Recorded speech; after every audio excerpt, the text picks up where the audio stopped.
Hi, I'm Bill Wiley. I'm Stephen Dell. And I'm Rob Weinstock. And we're the co-chief medical editors of Cataract and Refractive Surgery Today. Welcome back to CRST, the podcast. I'm your host, Laura Straub, editor-in-chief of CRST. And in this episode, we're giving a nod to our top 3 podcasts of 2021, because it wouldn't be the end of the year without another best of list, am I right? In order of popularity, the top 3 CRST podcast episode topics of 2021 were Disruptive Technologies, Cataract Surgery Complications, and Improving Efficiency with Advances in Phaco Technology. First, we'll circle back and hear from University of California, Los Angeles postdoctoral scholar fellow Matt Gerber about how robotic cataract surgery is poised to be one of the top disruptive technologies in ophthalmology.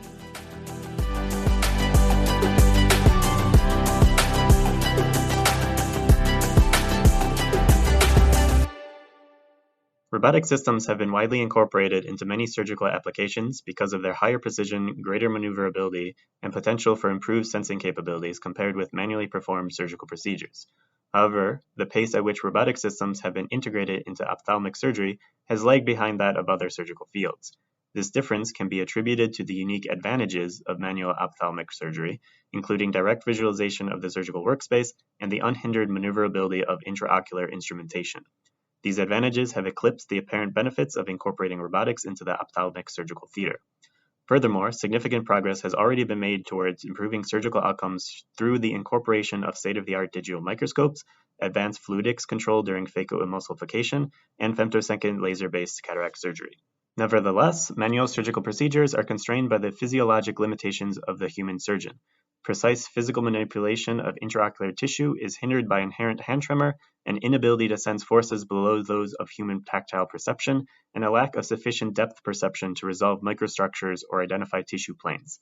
These limitations do not hinder a robotic system to the same degree, and this has inspired extensive research and development during the past 2 decades. Here, we highlight the beginnings of robotic surgery in ophthalmology, describe how robotic surgery is being used today, and discuss its future potential for cataract surgery. Since the early 1990s, dozens of robotic systems intended for intraocular surgical use, ranging from handheld to articulated robotic systems, have been prototyped and evaluated in research laboratories across the world. The Micron, a fully actuated handheld robotic instrument developed by Carnegie Mellon and Johns Hopkins universities, has been shown to reduce hand tremor to provide a smooth, scaled motion during surgical procedures. A demonstrated application includes retinal vein cannulation on artificial vein models. A research group at Vanderbilt University incorporated a B-mode OCT probe into a pair of microforceps to form a handheld surgical device that allows visualization of the membrane surface during epiretinal membrane peeling operations. The researchers showed that the tool-to-membrane distance could be known in real time from the OCT visualization, and that this knowledge improved a surgeon's performance during membrane peeling in ex vivo goat eyes. In terms of articulated robotic systems, a research group at the Technical University of Munich demonstrated a mechanism small enough to be mounted to a patient's head.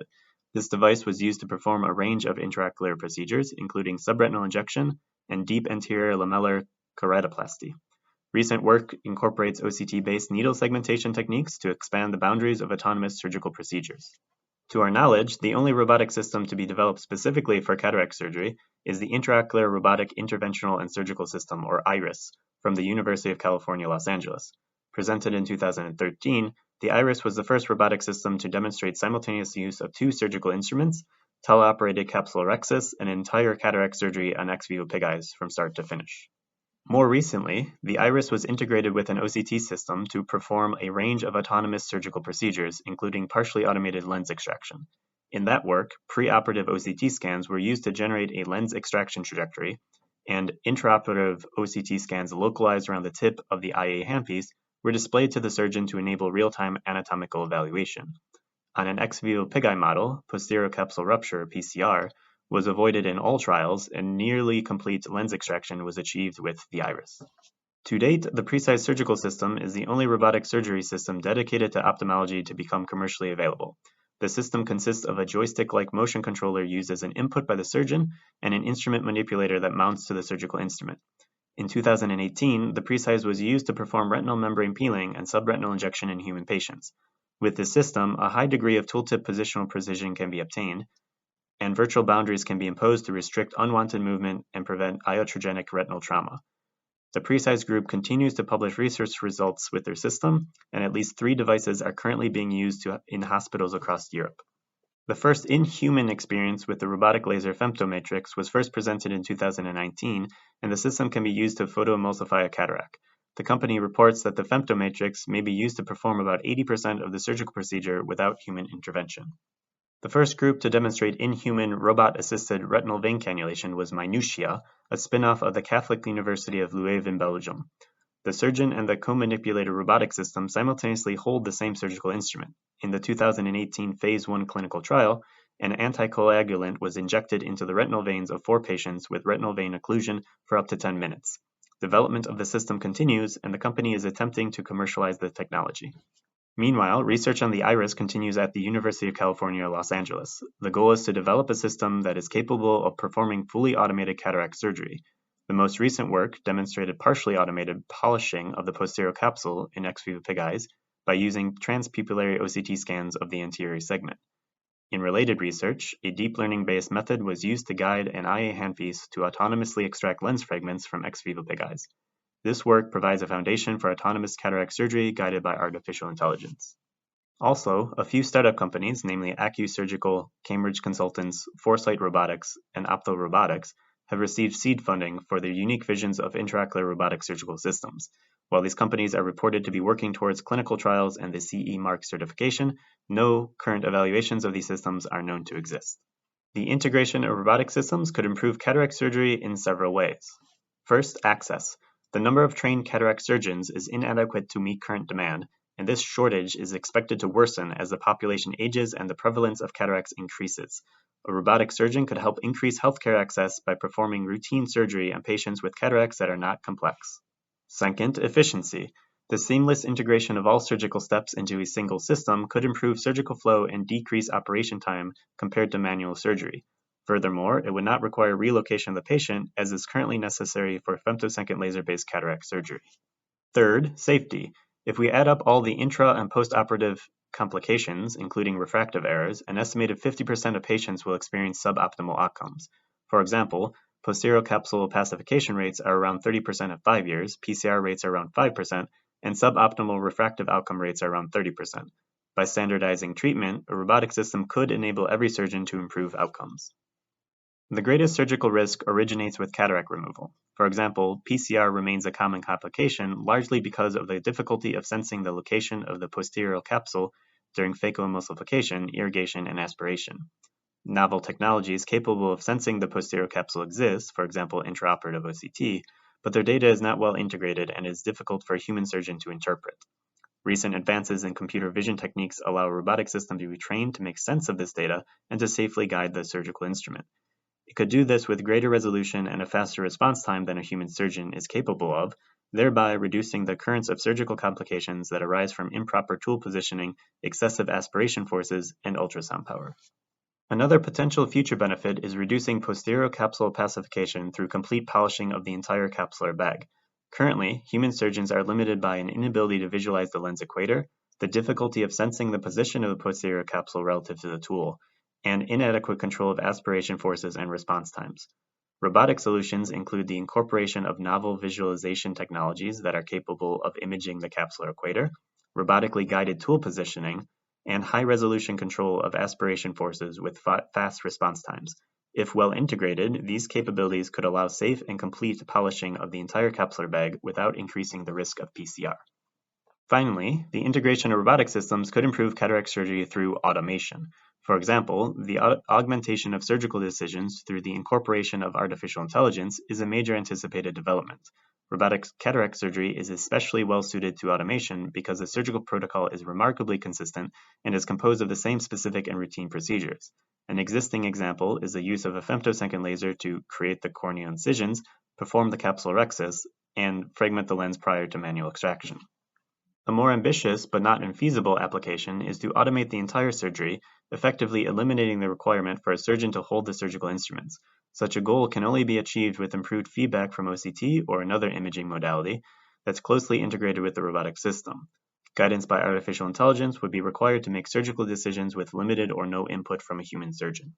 Despite increased accuracy and precision, tremor filtering, improved visualization, and other potential benefits of robotic cataract surgery, significant obstacles remain to the technology's incorporation into routine practice. The advent of femtosecond laser-based cataract surgery in 2010 is a case in point. Even a decade after its inception, this technology is not yet established as a standard technique because of added costs, questionable added value, and interruption of the surgical flow. These issues and others must be addressed if intraocular robotic surgical systems are to become commonplace in operating rooms across the world. In conclusion, the full potential of surgical robotics and cataract surgery lies in developing an integrated robotic system that adds significant value over current manually performed surgical techniques. Improved knowledge of surgical instrument positioning through the use of OCT and high-precision robotic systems has the potential to reduce or eliminate anatomical damage such as PCR. Nevertheless, improvements to current robotic systems and their acceptance into general practice are required before cataract surgery robotic systems can be widely deployed. The topic of surgical complications is always popular with our readers and listeners, so it's no surprise that the second most popular episode of CRST the podcast is Strengthening Your Mental Grit in the OR, Cataract Surgery Complications. Recapping his article on the dropped nucleus is Christos Ifantidis from Denver Health Medical Center in Colorado.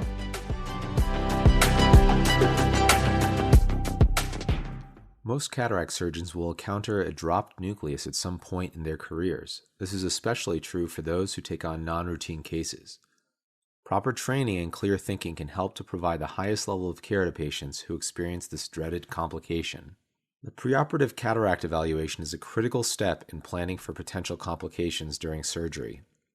What should you look for? Any risk factors for generalized complications during cataract surgery is a risk factor for a dropped nucleus. This can include poor visualization because of a small pupil or intraoperative floppy iris syndrome, and a mature or dense cataract.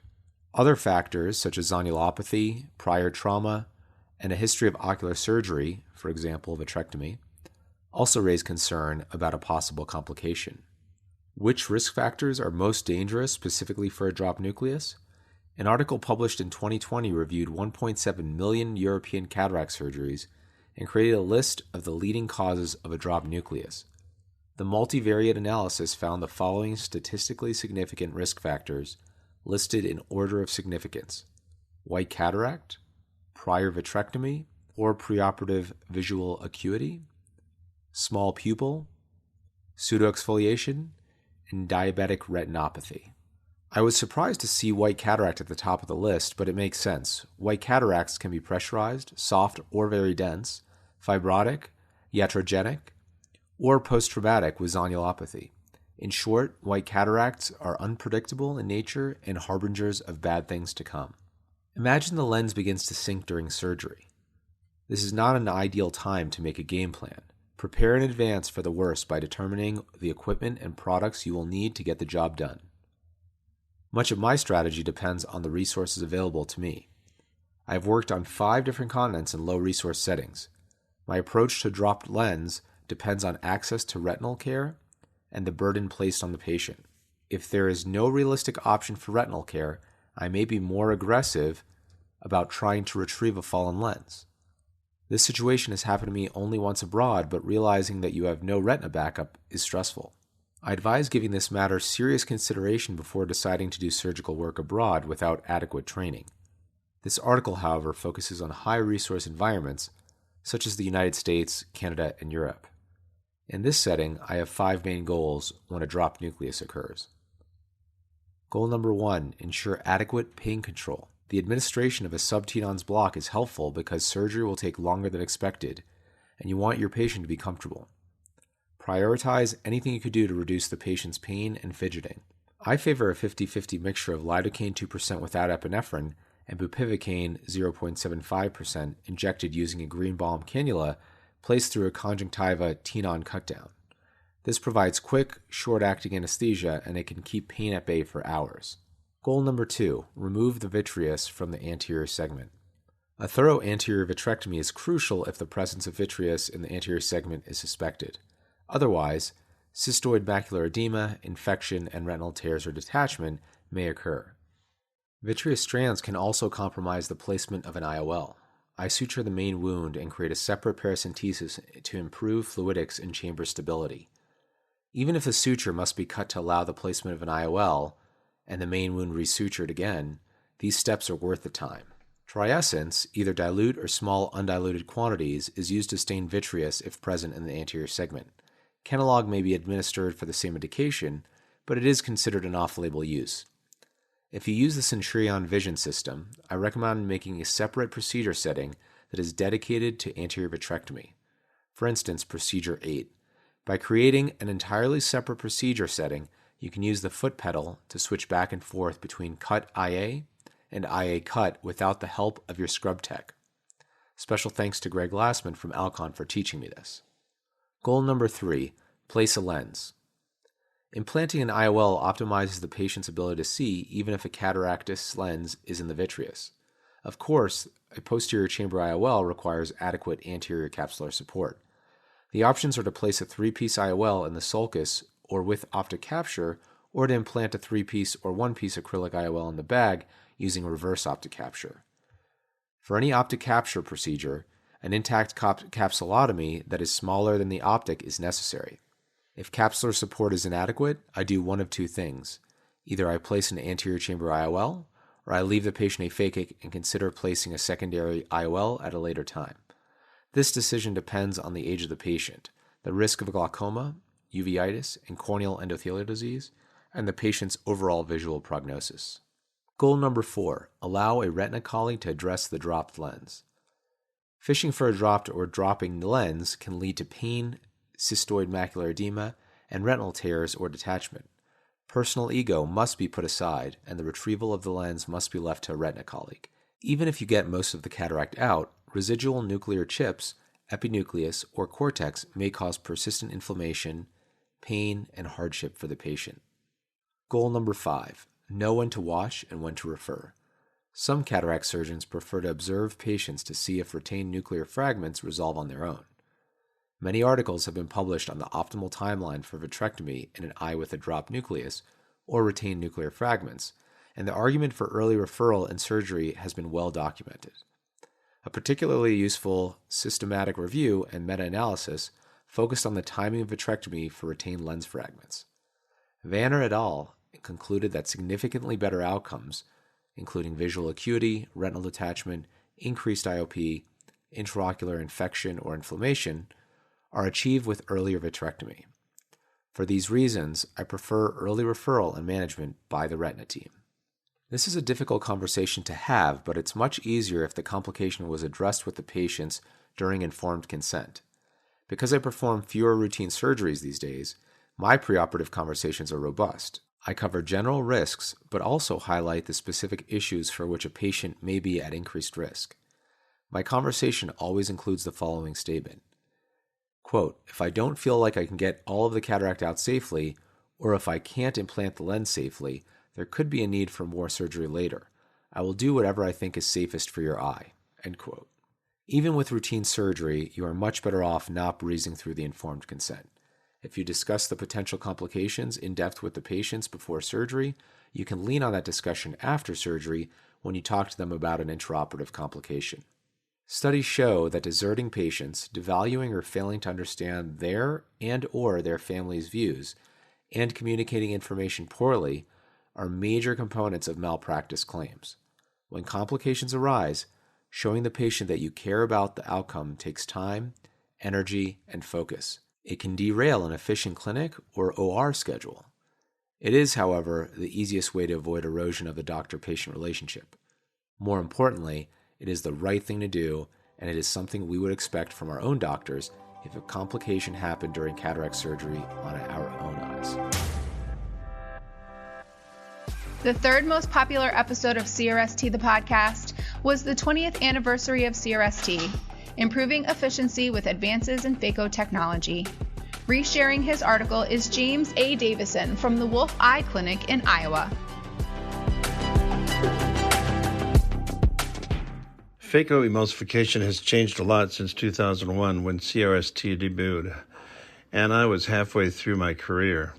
21 years before then, I learned to perform phaco emulsification from my partners John Grayther and Russ Watt, who themselves had learned to perform the procedure at a course directed by Charles Kelman in 1972. Kelman published his pioneering work in 1967 when I was a junior in high school. I learned more about phacoemulsification from Bob Sinskey, Dick Kratz, Tom Mazzacco, and Mike Colvard, a friend of mine from my residency at Mayo Clinic. When I joined the Wolf Eye Clinic, the surgeons there had transitioned from using the original Cavitron-Kelman phacoemulsifier, which they lovingly called Big Bertha, to using the CooperVision 8000 phaco system, which was introduced in 1978. That unit had a foot pedal that, when pressed, activated ultrasonic energy. We had to assemble the large handpiece, which featured vibrating metal plates and separate hoses from a fluid bath to cool those metal plates. The circulating nurse turned a knob when we asked for more or less energy. Vacuum was fixed at 47 millimeters of mercury, the same level available with the succeeding 1985 model, the CooperVision 9001. This model featured a piezoelectric handpiece and linear phaco power activated with a surgeon-controlled foot switch. It also had a high and low vacuum settings for cortex removal. With those early machines, we simply debulked the central nucleus by shaving it away and emulsified the peripheral nucleus from the outside in. Imagine eating a hamburger that way, while repeatedly prolapsing a new superior edge so that the phaco tip could aspirate new lens dust. With repeated rotations of the nucleus until the entire peripheral edge was eventually shaved away, only the central posterior plate was left to be emulsified and aspirated. With all the revolutionary advances since the birth of phacoemulsification in 1967, who would have thought that we'd be using the same core technology today? Several landmark advances of surgical techniques were made in the 1980s and 1990s. These included the development of capsulorhexis, divide and conquer, cortical cleaving hydrodissection, phaco chop, stop and chop, and phaco pre-chop. Phaco chop techniques could be executed safely thanks to the development of viscoat, which protected the cornea, and improvements in technology that allowed surgeons to simultaneously control vacuum level, flow rate, and tip movement. With Alcon's introduction of the Legacy 20000 in 1993, surgeons could control vacuum up to a whopping 101 millimeters of mercury and use 0.9 millimeter diameter aspiration bypass system tips. 10 years later, the introduction of the Infinity Vision system allowed surgeons to control vacuum up to 500 millimeters of mercury. The Infinity also integrated pulse and burst programming, and an upgrade 2 years later permitted torsional tip movement for increased nuclear followability. This helped to reduce phaco time and balance salt solution volume. With torsional ultrasound, larger chunks of the nucleus could be separated and aspirated more efficiently. This system still required small situational adjustments because relatively abrupt changes in dynamics could make the posterior capsule more vulnerable or cause the iris to shutter, decreasing pupil size. The Centurion Vision System replaced the Infinity in 2013. Its 0.9 millimeter Intrepid aspiration bypass system balance tip increased emulsification efficiency while minimizing tip movement of the phaco tip shaft at the incision. Refined computerized blending of torsional and longitudinal tip motions improved the control with which quadrants of all grades could be aspirated. The integrated dual pump technology of the Intrepid and its programmable IOP and vacuum flow ramps greatly refined fluidic controls and intraoperative behavior. My technique has evolved over time, but my goal remains the same: to maximize capsule zonular integrity and minimize corneal endothelial cell loss. I've always believed that the machine-calculated total dissipated energy of the phaco tip affects corneal endothelial cell density less than the proximity of the tip and the pieces of the nucleus that grind against the cornea. The further away from the cornea, the better. I still create 4 separate quadrants and hollow out the nucleus as much as possible while it is in situ in the capsular bag. The bulk of each quadrant can be reduced by aspirating as much deep nuclear dust as possible. while creating an intracapsular space in which to emulsify the remaining relatively two-dimensional plates of the nucleus. This helps to protect the cornea when larger pieces of the nucleus are drawn into the anterior chamber for emulsification. The average rate of endothelial cell loss for hard cataracts with this technique is 5%. The capsule is protected by the physical insulation offered by the nuclear plates underneath the quadrant that is being emulsified. Until 5 or 6 years ago, I used a customized modified cyclodialysis spatula by Storz SP7-71996. This reduced the diameter from 0.5 millimeters to 0.33 millimeters. I also used the Connor wand to tear the posterior nuclear plate after sculpting deep grooves. This maneuver was hard to execute if the nucleus is very soft or very hard. Art Weinstein reintroduced me to the Akahoshi pre-chopper, which I now use in about 80% of cases. I find this instrument to be extremely helpful for separating soft quadrants. For quadrants with greater nuclear color or nuclear opalescence, that is harder quadrants, I use the cyclodialysis spatula or the Connor wand. For very hard or mature cataracts, I even use the Akahoshi pre-chopper under an OVD after grooving. The instrument is placed curved side down to crack the posterior nuclear plate completely with almost no nucleus displacement. I switched to the epinucleus setting to aspirate enough OVD before I reestablished phaco emulsification tip energy, thereby trying to prevent thermal damage to the corneal incision. Optimizing my personal settings on the Centurion provides me with a level of control that gives me confidence in any challenging situation. I'm not aggressive in my settings so that I can be proactive rather than reactive. For soft nuclei that resist cracking, the sculpt setting is used to debulk the nucleus, and the epinucleus setting is used to aspirate successive clock hours of peripheral nucleus as it is rotated towards the tip. This rotation often results simply from the aspiration of successive new material at the tip. For firm nuclei, the sculpt setting is used to create grooves. After cracking, the deeper firm corners are shaved away from each quadrant. Drawing in the first quadrant of soft nuclei can be challenging. In my experience, the epinucleus setting provides foot pedal controlled vacuum adjustments with preset vacuum triggered tip movement, so that I can gradually draw the first quadrant away from the peripheral capsule. I then can switch to the pre-programmed vacuum rise time of the quadrant removal setting and control amplitude of the phaco tip motion with the foot pedal. To improve fine control, the last quadrant or two can be carefully acquired and positioned using the epinucleus setting at any time during quadrant removal. If the nucleus is hard, I will re-inject a dispersive OVD, especially before aspirating the last quadrant. I wish I could trade in my first 10 years of practice for another 10 now, but I know that that's not going to happen. I've been lucky to enjoy so many advances in phaco emulsification. I don't know how it can get much better, but I know it will. Congratulations, CRST. You have delivered timely and accurate information and insight that have allowed ophthalmologists such as myself to improve our surgical techniques, practices, and patient outcomes and experiences. I look forward to another successful and meaningful 20 years of this publication. 2021 was quite the roller coaster year. I can probably speak for everyone when I say that I hope 2022 is calmer and bright. Whatever the ride may bring, we look forward to the changes and innovations that will surface in the new year. We're striving to bring you fresh new content and even have a few tricks up our sleeves to promote deeper analysis and unscripted discussions with some of CRST's top contributors each month. We hope you'll join us.